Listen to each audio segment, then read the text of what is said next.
World cup जीतकर स्वदेश लौटी भारतीय अंडर 19 क्रिकेट महिला टीम का दिल्ली एयरपोर्ट पर स्वागत किया गया। साउथ अफ्रीका से देश के लिए विश्व कप जीतकर लौटी महिला अंडर 19 टीम की विश्व विजेता बेटियों का ढोल नगाड़ों के साथ दिल्ली एयरपोर्ट पर स्वागत किया गया। यूपी की बेटी पार्श्वी चोपड़ा, शिखा सहलोत, सोनम यादव ने विश्व क्रिकेट में धमाल मचा दिया। अब इनका अगला टारगेट आईपीएल और सीनियर टीम में खेलना है। बहुत उम्मीद थी हम लोग को, हमारे प्लेयर जो थे आउटस्टैंडिंग प्लेयर थे सारे, तो उम्मीद तो थी कि वर्ल्ड कप उठाना ही है। आगे का बस सीनियर इंडिया और आईपीएल आ रहा है। आईपीएल में अच्छा मैं सभी पेरेंट्स से यही कहना चाहूंगी कि सब अपनी बच्चियों को खिलाएं, उन्हें पीछे न रहने दें, खिलाएं, उन्हें सपोर्ट करें पूरा। बुलंदशहर की रहने वाली पार्श्वी चोपड़ा ग्रेटर नोएडा में रहती है। ग्रेटर नोएडा पहुंचने पर पार्श्वी का भव्य स्वागत किया गया। लेग स्पिनर पार्श्वी चोपड़ा ने under 19 T20 women's world cup में सबसे ज्यादा 11 विकेट अपने नाम किया है। एक्सपीरियंस काफी अच्छा था। हम सबका ही ऑलमोस्ट पहली बार टूर था एब्रॉड का, साउथ अफ्रीका का, तो हमें काफी अच्छा लगा उधर खेल के। उधर का मतलब विकेट, उधर का मॉइस्चर, उधर की कंडीशंस काफी अच्छी थी और हमें बहुत अच्छा लग रहा है वर्ल्ड कप जीतने। आगरा के सलोनी ग्रुप पर केंद्रीय जीएसटी टीम ने छापेमारी की।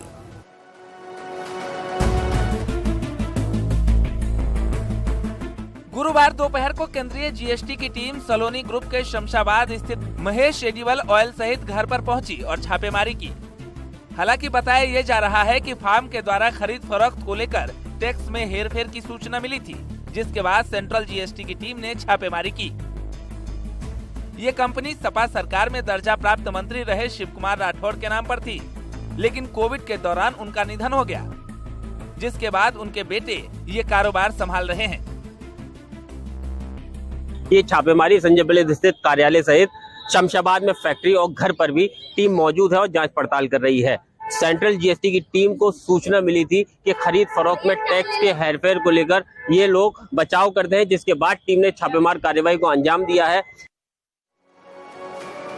नेपाल से अयोध्या पहुंची शालिग्राम शिला का विधिवत पूजन कर राम सेवकपुरम परिसर में रखवा दिया गया है, जिससे रामलला की मूर्ति का निर्माण होगा। जब अयोध्या का भव्य राम मंदिर तैयार होगा, तब उस मंदिर में बाल स्वरूप में प्रभु राम इन्हीं शालिग्राम शिलाओं से बने प्रतिमा के रूप में स्थापित किए जाएंगे। नेपाल की गंडकी नदी से लाए गए इन शिलाओं के दर्शन के लिए श्रद्धालुओं की भीड़ उमड़ी। करीब 375 किलोमीटर की दूरी 6 दिन में तय कर जब ये शिलाखंड अयोध्या पहुंची, तो दृश्य ऐसा था मानो साक्षात भगवान राम के स्वरूप ही अयोध्या आ गए हों। सौभाग्य की बात है कि हमारे नेपाल से आकर के शिला का भगवान का रूप धारण किया जाएगा, तो बहुत सौभाग्यशाली। इन शिलाओं के साथ नेपाल से आए साधु संतों और प्रतिनिधिमंडल का अयोध्या में भव्य स्वागत किया गया। नेपाल से आए प्रतिनिधिमंडल ने स्थानांतरण पत्र देकर इन शिलाओं को ट्रस्ट को सौंपा। राम जी का स्वरूप लेकर आए हैं, इससे तो क्या आनंद हो सकता है। अनंत काल की एक यादगार रहा। प्रयागराज के माघ मेले में आए बागेश्वर धाम के महंत धीरेन्द्र शास्त्री ने हिंदू राष्ट्र को लेकर एक बार फिर से हुंकार भरी।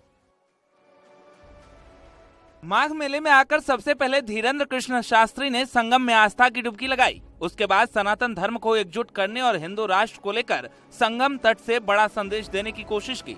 धीरेन्द्र शास्त्री निर्मोही अखाड़े के महामंडलेश्वर संतोष दास सतुआ बाबा के शिविर में पहुंचे। उन्होंने कहा कि अगर सभी सनातनी एकजुट हो जाएं, तो भारत को हिंदू राष्ट्र बनने से कोई ताकत नहीं रोक सकती। हिंदू राष्ट्र के साथ कौन है?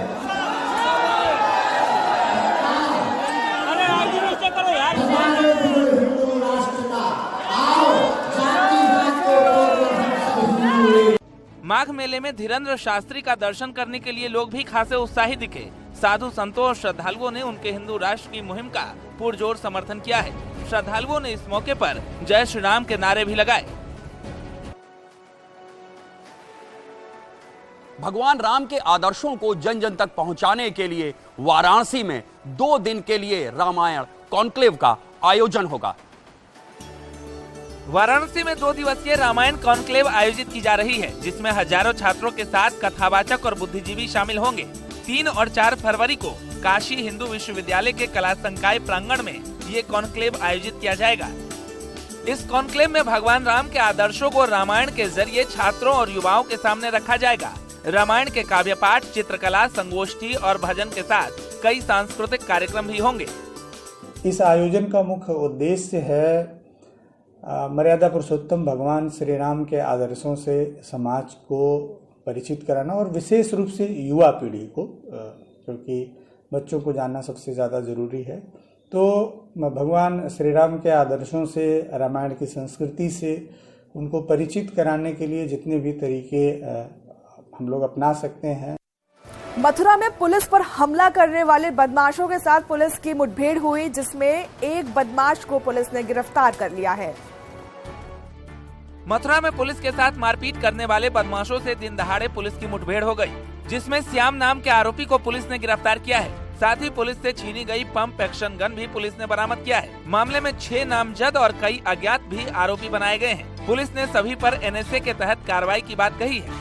इस मुठभेड़ में जो वांछित अपराधी श्याम पुत्र विजयन था, वो पुलिस की गोली लगने से घायल हुआ है। साथ ही साथ जो कल की घटना में पुलिस का वेपन जो लूटा गया था वो बरामद हुआ है, एवं इस अपराधी से अवैध असलाहा कारतूस बरामद हुआ है। शेष सभी वांछितों पर मेरे द्वारा 25,000 रुपए का इनाम किया गया है। दरअसल बुधवार रात मथुरा के मगोर्रा थाना क्षेत्र में छेड़खानी की शिकायत पर गई पुलिस टीम के साथ मारपीट हुई थी। पुलिस पर हुए हमले में 2 दारोगा सहित 3 पुलिसकर्मी घायल हुए थे और बदमाश पुलिस की एक्शन पंप गन भी छीन कर ले गए थे। पूर्व पीएम राजीव गांधी और इंदिरा गांधी पर बयान देने के बाद मंत्री गणेश जोशी अलग थलग पड़ गए हैं। बीजेपी ने उनके बयान से खुद को किनारे कर लिया है। बीजेपी प्रदेश अध्यक्ष महेंद्र भट्ट ने कहा कि गणेश जोशी का वो बयान व्यक्तिगत है और बयान के मायने गणेश जोशी से ही पूछे जाने चाहिए। गणेश जोशी का अपना व्यक्तिगत बयान है और उस पर मैं कोई प्रतिक्रिया दूंगा नहीं, और अगर आपको कोई जानकारी लेनी तो गणेश जोशी से आप ले सकते हैं। तो सर पार्टी कोई स्टैंड ले रही है इस मामले में? नहीं, क्योंकि अभी उनसे बातचीत करेंगे, पूछेंगे किस परिप्रेक्ष्य में उन्होंने बोला है। उधर कैबिनेट मंत्री गणेश जोशी का कहना है कि वो अब भी अपने बयान पर कायम है। तो दुर्घटना में और शहादत में अंतर है। जब व्यक्ति को मालूम है कि मैं जसवंत सिंह था जिसने 300 चाइनीज को मारा।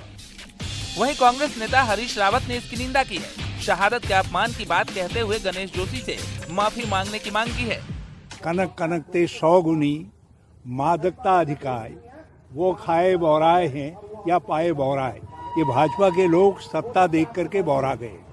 दरअसल कैबिनेट मंत्री गणेश जोशी ने मीडिया को दिए बयान में इंदिरा गांधी और राजीव गांधी की हत्या को हादसा बताया था। रुड़की में चौंकाने वाला मामला सामने आया है, जहां मर चुकी एक बुजुर्ग महिला फिर से जिंदा हो गई।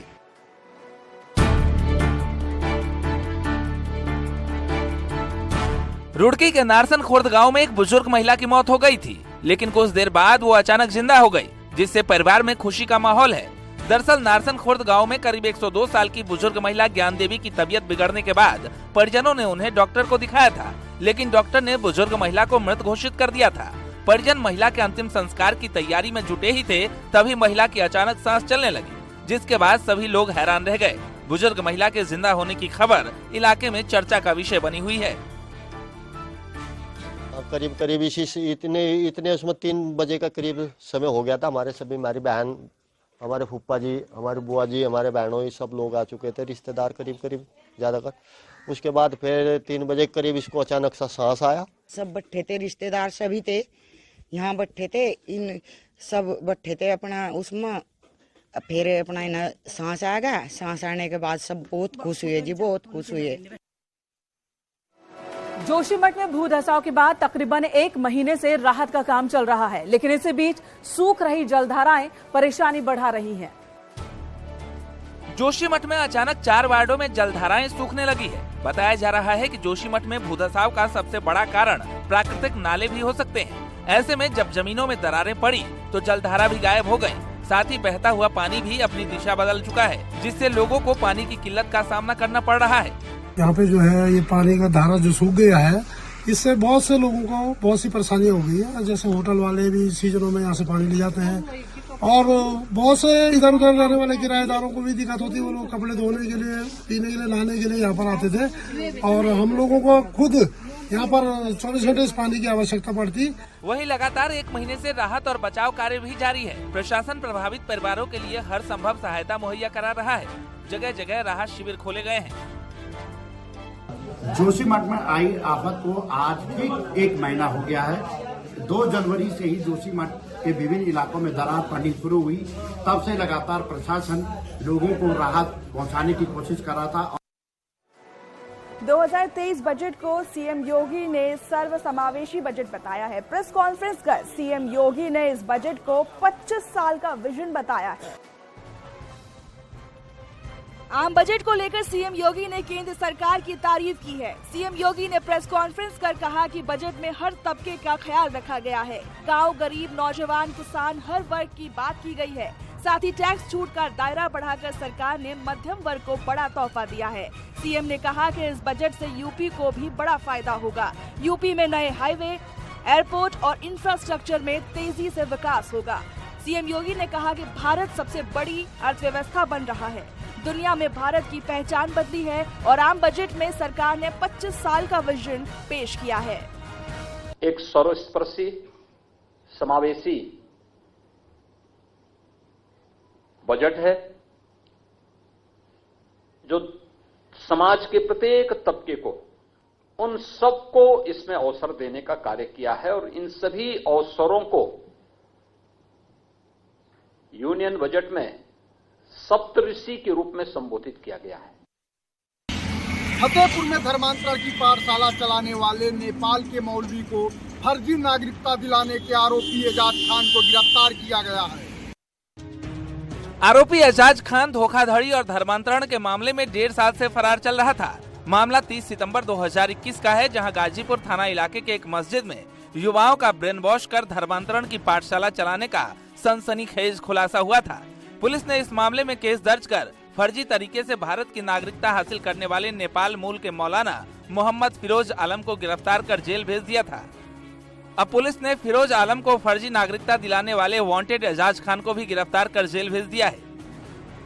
एक नेपाली नागरिक जो कि यहाँ पे पासपोर्ट और आधार कार्ड वगैरह बनवा करके भारतीय नागरिक के रूप में गाजीपुर में रह रहा था और धर्म परिवर्तन का कार्य भी करा रहा था, उसको जेल भेजा गया था।